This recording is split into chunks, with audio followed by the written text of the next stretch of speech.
Hello everyone, welcome back to my channel. ನಾನು ಸೂರತ್ ಕಲ್ಲಿಗೆ ಹೋಗ್ತಾ ಇದ್ದೇನೆ.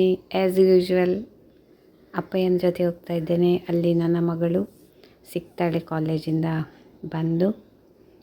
ಹಾಗೆ ಈ ಮಳೆಯಲ್ಲಿ ನೋಡಿ, ಕಂಡಾಪಟ್ಟೆ ಮಳೆ ಬರ್ತಿತ್ತಲ್ಲ, ಫುಲ್ ಪ್ಯಾಕ್ ಮಾಡ್ಕೊಂಡು ಹೋಗೋದು ರಿಕ್ಷಾ.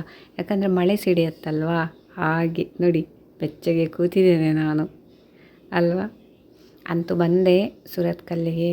ಹಾಗೆ ನನ್ನ ತಂದೆಗೆ ಕೆಲವೊಂದು ಕೆಲಸ ಇತ್ತು, ನನ್ನ ಮಗಳಿಗೂ ಇತ್ತು. ನನಗೆ ಮಾತ್ರ ಎಂಥ ಕೆಲಸ ಇಲ್ಲ ಆಯಿತಾ. ಆದರೂ ಮಗಳಿಗೋಸ್ಕರ ಬಂದೆ ನಾನು.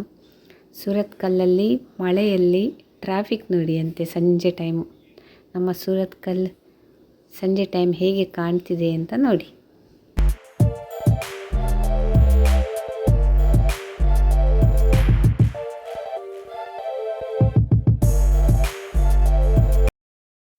ಬೇಸಿಗೆಯಲ್ಲಿ ಒಂಥರ ಕಿರಿಕಿರಿ, ಆದರೆ ಮಳೆಯಲ್ಲಿ ಒಂಥರ ಕಿರಿಕಿರಿ, ಒಟ್ಟಾರೆ ಕಿರಿಕಿರಿ. ಬೇಸಿಗೆಯಲ್ಲಿ ಸೆಕೆ ಸೆಕೆ, ಮಳೆಯಲ್ಲಿ ಮಳೆ ಮಳೆ.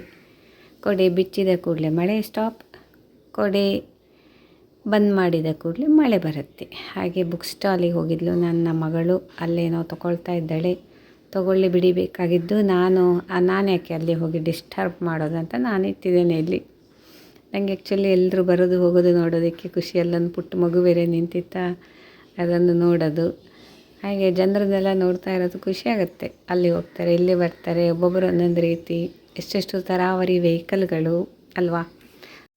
ಹಾಗೆ ವೆರೈಟಿ ಬಸ್ಗಳು, ಕಾರ್ಗಳು. ಅಂತೂ ನನ್ನ ಮಗಳಿಂದು ಆಯಿತಾ ಕೆಲಸ, ಏನು ಕತೆ ಅಂತ ನೋಡಿದೆ. ಇಲ್ಲ ಆಗಿಲ್ಲ, ಇನ್ನೂ ಹೊರಗೆ ಬಂದಿಲ್ಲ. ನಮ್ಮ ಅಪ್ಪಯ್ಯ ನೋಡಿ ಅಲ್ಲಿ ಕೂತಿದ್ದಾರೆ ಮೊಬೈಲ್ ನೋಡ್ತಾ. ಒಳಗೆ ಕೂತ್ಕೊಳ್ಳಿ ಅಂದರೆ ಇಲ್ಲ ಸಾಕು ಅಂತ ಹೊರಗಡೆನೇ ಆರಾಮಂತ ಅಲ್ಲೇ ಮೆಟ್ಲಲ್ಲಿ ಕೂತ್ಬಿಟ್ಟಿದ್ದಾರೆ ಮೊಬೈಲ್ ನೋಡ್ತಾ. ನಾನೆಲ್ಲ ಊರಿಡೀ ನೋಡ್ತಾ ಇದ್ದೇನೆ ಇಲ್ಲಿ. ಅವ್ರು ಮೊಬೈಲ್ ನೋಡೋದು, ನಾನು ಊರು ನೋಡೋದು. ನನಗೆ ಇದೇ ಖುಷಿ, ಜನರನ್ನೆಲ್ಲ ಹೋಗೋದು ಬರೋದು ನೋಡ್ತಾ.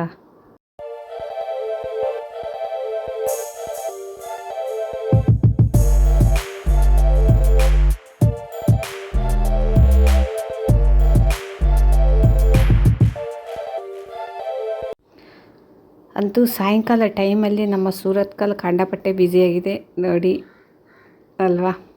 ಈಗ ಇನ್ನೊಂದು ಕಡೆ ಹೋಗ್ಲಿಕ್ಕೆ ಉಂಟಂತೆ ಅವಳಿಗೆ, ಯಾರಿಗೋ ಅವಳ ಫ್ರೆಂಡಿಗೆ ಗಿಫ್ಟ್ ಕೊಡಲಿಕ್ಕಂತೆ. ಗಿಫ್ಟ್ ಸೆಂಟರಲ್ಲಿದೆ. ಹಾಗೆ ಹೋಗಿ ನೋಡಿ ಬರ್ತೇನೆ ಅಂದ್ಲು, ಹೋಗಿದ್ದಾಳಲ್ಲಿ. ನೆಕ್ಸ್ಟು ಅಲ್ಲಿ ಕಾಯೋದು ನಾನೀಗ. ಹೋಗೋಣ, ನಮ್ಮ ಅಪ್ಪಯ್ಯ ಅಲ್ಲಂತೂ ಆಲ್ರೆಡಿ ಹೋಗಿದ್ದಾರೆ. ನಾನು ಕೂಡ ಹೋಗ್ಬಿಡ್ತೇನೆ. ಎಷ್ಟೊತ್ತು ರೋಡ್ ನೋಡ್ತಾ ಕೂತ್ಕೊಳ್ಳೋದಲ್ವಾ. ಹಾಗೆ ಅಲ್ಲಿ ಏನೇನಿದೆ, ತುಂಬ ಚೇಂಜಸ್ ಆಗಿದೆ ಆಯಿತಾ. ಎಲ್ಲ ಅಂಗಡಿಗಳು ಅಲ್ಲಿಂದ ಇಲ್ಲಿ, ಇಲ್ಲಿಂದಲ್ಲಿ ಶಿಫ್ಟ್ ಆಗಿಬಿಟ್ಟಿದ್ದಾವೆ. ಮೊದಲಿದ್ದ ಶಾಪ್ಗಳು ಈಗಿಲ್ಲ, ಈಗಿದ್ದವು ಮೊದಲಿಲ್ಲ. ಹಂಗೆ ನಮ್ಮ ಅಪ್ಪ ನೋಡಿ ನನ್ನನ್ನು ತೋರಿಸ್ಬೇಡ ಅನ್ನೋದು.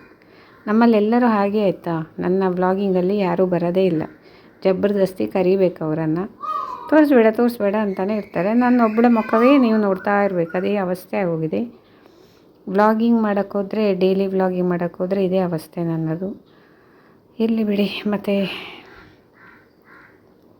ಎಲ್ಲ ಕಡೆ ನೋಡಿದೆ ಏನೇನು ಶಾಪ್ ಇದೆ ಅದು ಇದು ಅಂತ. ಆಮೇಲೆ ಪುನಃ ರೋಡ್ ನೋಡೋಕ್ಕೆ ಶುರು ಮಾಡಿದೆ. ಮತ್ತು ಏನು ಮಾಡೋದು, ಕಾಯ್ತಾ ಅಲ್ವಾ. ಇಲ್ಲೊಂದು ಕಡೆ ಬಂದೆ ನಾನು, ನಮ್ಮಪ್ಪಯ್ಯ ಅಂಗಡಿ ನೋಡ್ತಾ ಇದ್ದೇವೆ. ಇಲ್ಲೂ ಸ್ವಲ್ಪ ಶಾಪ್ನವ್ರ ಜೊತೆಗೆ ಗಮ್ಮತ್ತು ಮಾತುಕತೆ ಆಯಿತು. ಒಬ್ಬರು ಲೇಡಿ ಇದ್ದರು, ಅವರು ಕೂಡ ನಾನು ತೋರಿಸ್ಬೇಡಿ. ಓ ದೇವ, ಇರಲಿ ಬಿಡಿ. ನನ್ನ ಮುಖವೇ ನೋಡಿ ನೀವು. ಮತ್ತು ಆಚೀಚೆಲ್ಲ ವೆಹಿಕಲೆಲ್ಲ ಹೇಗೋ ಕಾಣ್ತಾ ಇದೆ, ಜನರು ಕಾಣ್ತಿದ್ದಾರೆ. ಅವರಂತೂ ಹಾಗೆ ಹೇಳೋಕ್ಕೆ ಬರಲ್ಲ ಅಲ್ವಾ. ಅವ್ರ ಪಾಡಿಗೆ ಅವರು ಮಂಡೆ ಬಿಸಿಯಲ್ಲಿ ಹೋಗ್ತಾ ಇದ್ದಾರೆ. ಯಾರ್ಯಾರು ಎಲ್ಲೆಲ್ಲಿ ಹೋಗಬೇಕು, ಏನೇನು ಕೆಲಸ ಉಂಟೋ ಪಾಪ. ಅಂತೂ ನಾವೀಗ ಆಟೋ ಕಾಯ್ತಾ ಇದ್ದೀವಿ. ಎಲ್ಲ ಕೆಲಸ ಮುಗೀತು. ಅಲ್ಲಿ ಆಟೋ ಸ್ಟ್ಯಾಂಡ್ ಇದೆ ನೋಡಿ, ಮುಂದೆ ಕಾಣ್ತಿದೆ ಅಲ್ವಾ. ಹೋಗುವ ಆಟೋ ಯಾವುದೂ ನಿಲ್ಲಿಸಲ್ಲ ಆಯಿತಾ. ಆ ಆಟೋ ಸ್ಟ್ಯಾಂಡ್ ಅವರು ಲಾಸ್ಟ್ ಟೈಮ್ ಒಂದು ವೀಡಿಯೋದಲ್ಲಿ ಹೇಳಿದ್ದೆ ನೋಡಿ. ಅವರು ತಕರಾರು ಮಾಡ್ತಾರಂತೆ, ಇಲ್ಲಿಂದ ಮಂಗಳೂರಿಂದ ಆಚೆಯಿಂದ ಹೋಗುವ ಆಟೋ ಯಾವುದು ನಿಲ್ಲಿಸಲ್ಲ. ಈ ಸ್ಟ್ಯಾಂಡ್ನವರನ್ನೇ ಕರಿಬೇಕು ನಾವು. ಈ ಬಸ್ ಎಷ್ಟು ಚೆನ್ನಾಗಿದೆ ನೋಡಿ, ಚಿಕ್ಕಿ ಬಿಕ್ಕಿ ಅಲ್ವಾ. ಅಂತೂ ಈಗ ಆಟೋ ಬಂತು, ಬರ್ತಾ ಇದೆ. ಇನ್ನು ಹತ್ಕೊಂಡು ಹಂಗೆ ಮನೆ ಹೋಗ್ತಾ ಇರೋದು. ನಮ್ಮದೆಲ್ಲ ಕೆಲಸ ಆಯಿತು, ಬಂದ ಕೆಲಸ. ನನ್ನದೆಂಥ ಕೆಲಸ ಇರಲಿಲ್ಲ ಆಯಿತಾ. ನಾನು ಸುಮ್ಮನೆ ಬಂದದ್ದು ಮಗಳಿಗೋಸ್ಕರ. ಅಮ್ಮ ಒಂದು ಬೇಕಲ್ಲ ಮಗಳಿಗೆ, ಹಾಗೆ. ಅಂತೂ ಆಟೋ ಬಂತು, ನಿಲ್ಲಿಸಿದ್ರು ನಮ್ಮ ಅಪ್ಪಯ್ಯ ನೋಡಿ. ನಿಲ್ಲಿ ಅಂತ. ಬನ್ನಿ ಅಂದ ಅವನು. ಆಯಿತು, ಹತ್ಕೊಂಡು ಹೋಗೋದು. ಸೊ ಇವತ್ತು ಸೂರತ್ ಕಲ್ಲನ್ನು ಸಂಜೆ ಟೈಮಲ್ಲಿ ನೋಡಿಬಿಟ್ರಿ ನೀವು. ಇವತ್ತಿನ ಕತೆ ಇಲ್ಲಿಗೆ ಮುಗಿಸ್ತಾ ಇದ್ದೇನೆ. ನೆಕ್ಸ್ಟ್ ಇನ್ನೊಂದು ವ್ಲಾಗೊಂದಿಗೆ ಮತ್ತೆ ಸಿಗ್ತೇನೆ. ಅಲ್ಲಿವರೆಗೆ ಎಲ್ಲರೂ ಹೀಗೇ ನಗ್ತಾ ಇದ್ಬಿಡಿ ಆಯಿತಾ. ಟೇಕ್ ಕೇರ್, ಬಾಯ್.